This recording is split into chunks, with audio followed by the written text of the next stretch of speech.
आज दोस्तों सम्राट अशोक का भाग 6 है। दोस्तों अगर अभी तक आपने बाकी भागों को नहीं देखा है तो इस वीडियो के डिस्क्रिप्शन में मैंने लिंक दिया है, वहां से जाकर आप देख सकते हैं। चलिए आज मैं उस टॉपिक को शुरू करता हूँ। अगर दोस्तों मैं आपसे पूछूं कि सम्राट अशोक की मृत्यु के बाद मौर्य साम्राज्य का क्या हुआ, वही मौर्य साम्राज्य जो पूरे भारत वर्ष का नेतृत्व करता था, इतना महान साम्राज्य का क्या हुआ। तो दोस्तों कुछ लोग ये कहेंगे कि अशोक के मरने के बाद ही मौर्य साम्राज्य को उनके ही लोगों ने उखाड़ कर फेंक दिया था। ये बात सत्य है दोस्तों, मगर अशोक के मरने के बाद भी मौर्य साम्राज्य के 6 राजा हुए हैं। दोस्तों ये 6 राजा हुए हैं, ये मैं यूं ही नहीं कह रहा हूँ, ये भगवत पुराण में या फिर विष्णु पुराण में आप जाकर देख सकते हैं।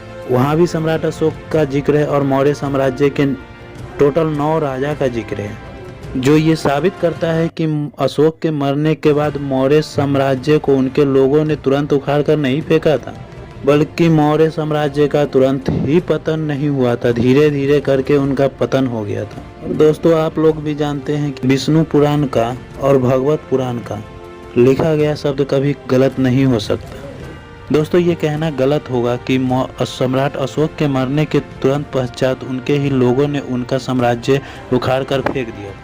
अगर एक पॉइंट पर नज़र डाला जाए तो वो हर जगह हमें मिलता है।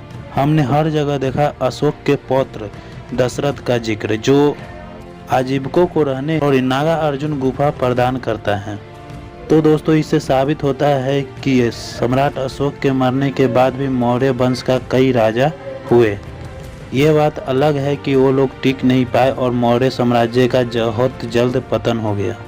तो चलिए दोस्तों सम्राट अशोक के मरने के बाद एक नज़र डालते हैं मौर्य साम्राज्य पर। दोस्तों जैसे ही सम्राट अशोक मरते हैं, अखंड भारत खंडित होना शुरू हो जाता है। उनके ही लोगों ने कई भागों में उसे बांट देता है। दोस्तों कहा जाता है कि मौर्य वंश जितनी तेजी से फैला था उतनी ही तेजी से उसका पतन भी हो गया। दोस्तों अशोक के बाद मौर्य वंश का राजा कुणाल बनता है, जो कि उस सम्राट अशोक और पद्मावती का पुत्र होता है। अशोक के अन्य पत्नी तिस्सर ने पर षड्यंत्र करके कुणाल को अंधा बना देता है, मगर कुछ समय बाद एक ऋषि के आशीर्वाद से वह सही हो जाता है। कुणाल की मृत्यु के बाद उसका पुत्र दशरथ राजा बनता है। यह धार्मिक प्रवृत्ति का था। दोस्तों इसका कोई पुत्र नहीं होता है, जिसके कारण उसके बाद उसका भाई संप्रीति ही राजा बनता है मौर्य वंश का। दोस्तों अशोक के बाद मौर्य वंश का सबसे शक्तिशाली राजा कहा जाता है संप्रीति को, क्योंकि दोस्तों जो स्थान बौद्ध धर्म में सम्राट अशोक का है, वही स्थान जैन धर्म में संप्रीति का है। सम्राट संप्रीति के समय मौर्य वंश के 2 राजधानी थी, उज्जैन और पाटलिपुत्र। इसके बाद मौर्य वंश का राजा शलीशुक बनता है। दोस्तों इसके बारे में कहा जाता है कि यह अपने भाइयों को मारकर राजा बना था। दोस्तों गार्गी संहिता में यह वर्णन मिलता है कि यह अधार्मिक प्रवृत्ति का था। दोस्तों इसी के समय यूनानी शासक एंटियोकस तृतीय ने भारत पर आक्रमण किया था, परंतु बिना युद्ध किए वापस लौट गया था।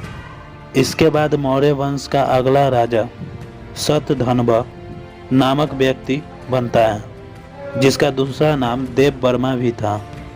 ये ज़्यादा समय तक राजा नहीं बनता है। इसके बाद मौर्य वंश का अगला राजा और अंतिम राजा बृहदत्त नामक व्यक्ति बनता है। ये भोग विलास में डूबा रहता है, जिसके कारण इसका सेनापति धोखे से बृहदत्त का अंत कर देता है। दोस्तों इसके बाद खत्म हो जाती है कहानी उस महान साम्राज्य का जिसे चंद्रगुप्त मौर्य ने स्थापित किया था। दोस्तों मिलते हैं अगले वीडियो में मौर्य साम्राज्य की कुछ रोचक बातों के साथ। तब तक के लिए अपना ख्याल रखें। Take care, good bye.